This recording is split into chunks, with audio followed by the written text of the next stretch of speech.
আসসালামু আলাইকুম। তো আজকে আমরা দুইটা বিষয় নিয়ে কথা বলবো। একটা হচ্ছে প্রাথমিক সহকারী শিক্ষক নিয়োগের প্রথম ধাপের পরীক্ষা যে নির্ধারণ করা হয়েছে 24শে নভেম্বর, এটা কি আসলে 24শে নভেম্বর তারিখে হওয়ার সম্ভাবনা কতটুকু? আর একটা হচ্ছে দ্বিতীয় এবং তৃতীয় ধাপের পরীক্ষা আসলে কি এই বছর হবে, সম্ভাবনা আছে নাকি একদম 24 সালে, এবং সেটা কবে হতে পারে, এই দুইটা বিষয় নিয়ে কথাবার্তা বলবো। তো প্রথমে আসি যে প্রথম ধাপের পরীক্ষা আদৌ কি মানে এই 24শে নভেম্বর তারিখে হওয়ার সম্ভাবনা আছে কিনা। প্রাথমিক শিক্ষা অধিদপ্তর আপ্রাণ চেষ্টা করছে এবং সিদ্ধান্ত নিয়েছে নীতিগতভাবে যে 24শে নভেম্বর পরীক্ষা অনুষ্ঠিত হবে। এই পরীক্ষা নেওয়ার জন্য তারা যাবতীয় যত কাজ করা লাগে সেটা কিন্তু অলরেডি সেরে নিচ্ছেন। এখন কথা হচ্ছে দেশের পরিস্থিতি যদি ভালো থাকে, কোনো সমস্যা না হয়, সেখানে কিন্তু পরীক্ষা 24শে নভেম্বর তারিখেই হবে। কিন্তু সমস্যাটা এখানে একটা জায়গায় দাঁড়িয়েছে যে আগামী নভেম্বর মাসের প্রথম সপ্তাহে কিন্তু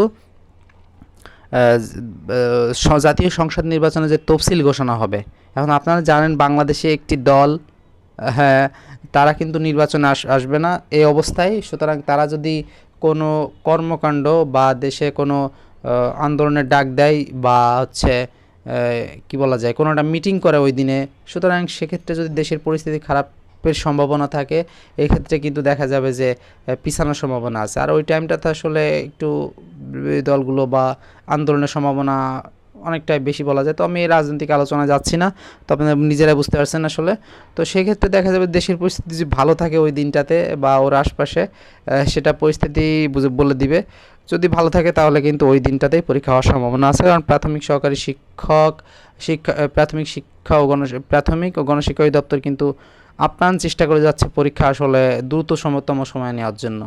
তো এই গেল হচ্ছে আমার প্রথম ধাপের পরীক্ষা, এবং যদি প্রথম ধাপের পরীক্ষা না হয় ওই টাইমটাতে, তাহলে কিন্তু সেটা পিছায় যাবে। আর যদি হয়তো ভালো হয়ে গেল।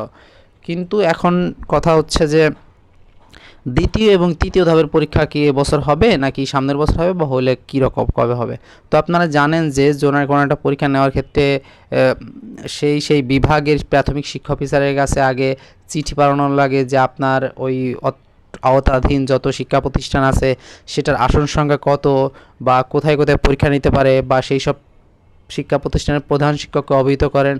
এই সমস্ত অনেক কার্যক্রম করা লাগে। সেক্ষেত্রে দেখা যাচ্ছে যে দ্বিতীয় এবং তৃতীয় ধাপের পরীক্ষা নেওয়ার জন্য এখনও কিন্তু সেরকম কোনো নোটিশ অত্র বিভাগের সকল জেলার প্রাথমিক শিক্ষা অফিসারদেরকে কিন্তু এখনও পাঠানো হয় নাই।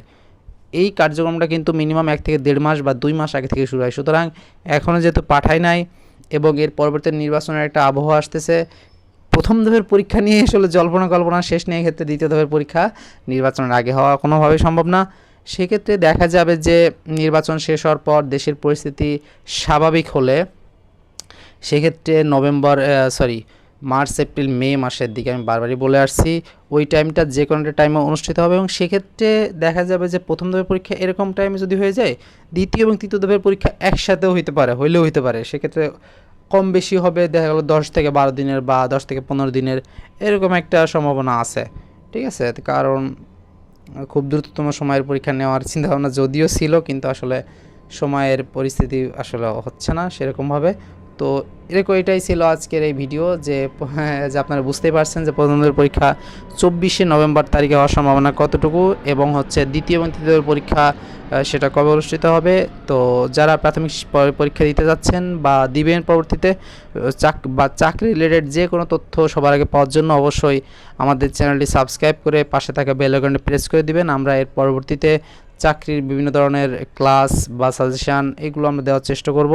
তো এখন আপাতত আমরা অ্যানালাইসিস টাইপের ভিডিও করি, কারণ হচ্ছে চাকরির সমস্ত অ্যানালাইসিস, বিশেষ করে প্রাথমিক সহকারী শিক্ষক নিয়োগ, তাছাড়া শিক্ষক নিবন্ধন, তো এছাড়া কিন্তু আর অন্যান্য যে পিএসসির আন্ডারে যে সরকারি চাকরিগুলো আছে, তো ওই চাকরিগুলোরই কিন্তু মূলত আমরা অ্যানালাইসিস করে থাকি বা আপডেট জানিয়ে থাকি বা সাজেশন প্রিপারেশন যেটাই দিয়ে থাকি না কেন। তো এরকমভাবে আমাদের কার্যক্রম চলছে। তো আমরা আমাদের চ্যানেলটাকে আরও বড় পরিসরে কিন্তু শুরু করতে যাচ্ছি। সুতরাং অবশ্যই আপনারা সাবস্ক্রাইব করে পাশে থাকা বেল আইকনটি প্রেস করে দিবেন। সকলের জন্য শুভকামনা। আল্লাহ আপনাদের সকলেরই আসলে মনের বাসনা পূরণ করবেন ইনশাআল্লাহ। আমিন। ধন্যবাদ সবাইকে। আসসালামু আলাইকুম।